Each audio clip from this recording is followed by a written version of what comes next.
So, Stephen, the new editor of the Strad magazine, it's very exciting. I needed a proper job one day, so there we are.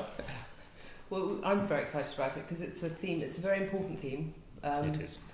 And a kind of very critical time in some ways, in the way young players are being taught and the way they think about music. Do you think? Yes, that was sort of a subtext. I didn't want to be too sort of dogmatic and didactic, tub-thumping. But yes, absolutely. I think we're focusing on players here who are holistically taught, holistic musicians who have just a much broader and deeper view of music than is taught today. What is your hope for people reading the magazine? That their whole lives will be changed forever. As an epiphany that will, make them into the greatest musicians yet to walk the planet. That's a minor hope. No, I just think that if we concentrate on those players, I think a lot of players are so sort of bombarded with modern playing, and it's sort of digital, sort of, bar by bar recording and sort of the biggest sound, the most intensity possible at all times, that they forget what real, honest music making can be. And there's the thing about these players, they had to make 4 minutes at a time if they recorded, or else they're live recordings.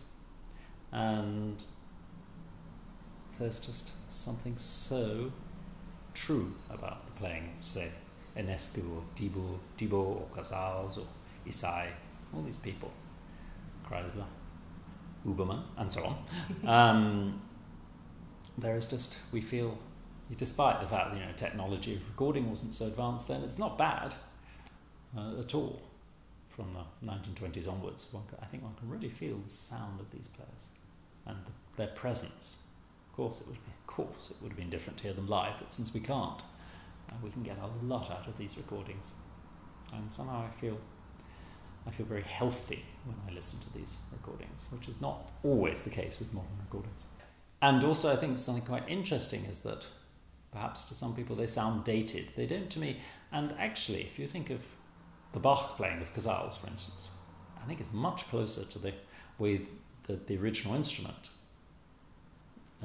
sort of movement has developed in Baroque playing than the players who came immediately after the war, who actually were just sort of, it was a very dry approach to Bach.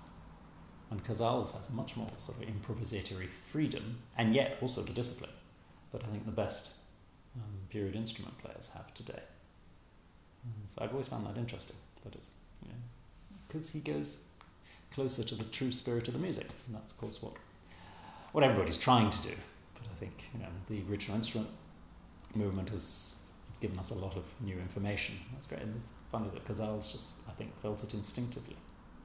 But also when Thibaut plays Bach, it's wonderful. Even if he's playing it with piano accompaniment, he still has the spirit. And that's, of course, what should never change in music. Even if the fashions change, the styles change a bit, the spirit should always be the same. And that's what I think we could be in danger of losing now, and have been in danger of losing for a bit, which of course is a huge generalization, but I think there are unhealthy tendencies in the teaching and performing of music today, and listening to those players is a very good corrective, and it's also a great pleasure. Mm-hmm. And one of the points you make is that the importance of textual analysis and kind of harmonic reading. Well, yes, I think a lot of these players thought like composers. It's not that they were dry musicologists at all, but they really got inside the score. I think they felt as if they were friends with composers. They could relax with them. They quite often change bits of the score, but they change it somehow from the inside. They don't change it just to make a special effect. They change it as they might have suggested a change to the composer, because they feel they really know, they're close to the composer. And of course I think the danger is either sort of putting the composer on a pedestal, in which case you're not going to feel comfortable enough to live their music, or ignoring the composer and actually learning your interpretation from recordings, which is a terrible danger and happens a lot now. That's the day I love recordings because they give us all these great players from the past. But I hate the thought of students learning the pieces they're playing from recordings. They should learn it direct from the composer. Never talk to a vicar when you can talk to God. Well, I love one of the points you make about the more you study a score and understand the composer, the more of an individual interpretation you end up with. Exactly.